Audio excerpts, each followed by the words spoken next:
non-holistic medicine health coach doctor. Isa ka ba sa mahilig uminom ng malamig na tubig? Hindi makainom ng hindi malamig at hinahanap-hanap ang malamig na tubig? Pues, makinig ka pong kang mabuti. Ang cold water ay maraming ginagawang hindi tama sa katawan. Unang-una, yung body temperature mo ina-alter o binabago nito. Kaya tayo may normal temperature para maging balanse yung metabolism natin. Yung blood circulation, digestion, dyan nakadepende yung ating normal temperature. Sa tuwing umiinom ka ng cold water, binabago mo yan.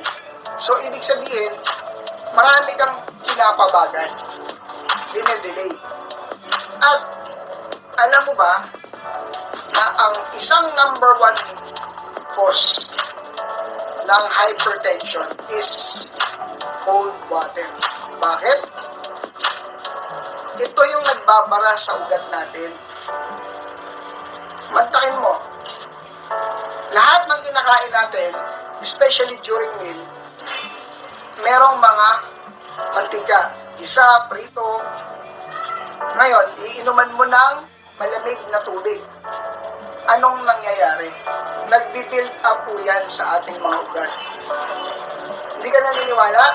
Nakita mo yung kitchen sink, yung lababo, ang laki-laki ng butas doon, nagbabara.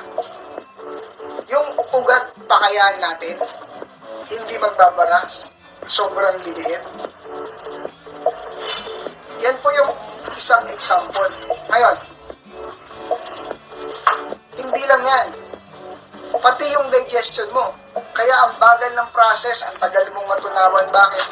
Papainitin niya pa yun eh. Masarap lang pakiramdam mo, pero hindi maganda sa katawan. At mas lalo ka pang mauuhaw kapag inom ka ng malamig na tubig. So anong tendency? Ihi ka rin ng ihi.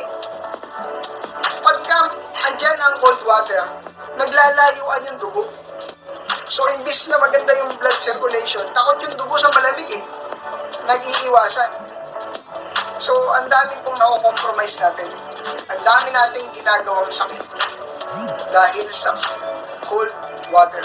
Ang dapat lang po nating inumin ay yung tap water lang, yung normal temperature.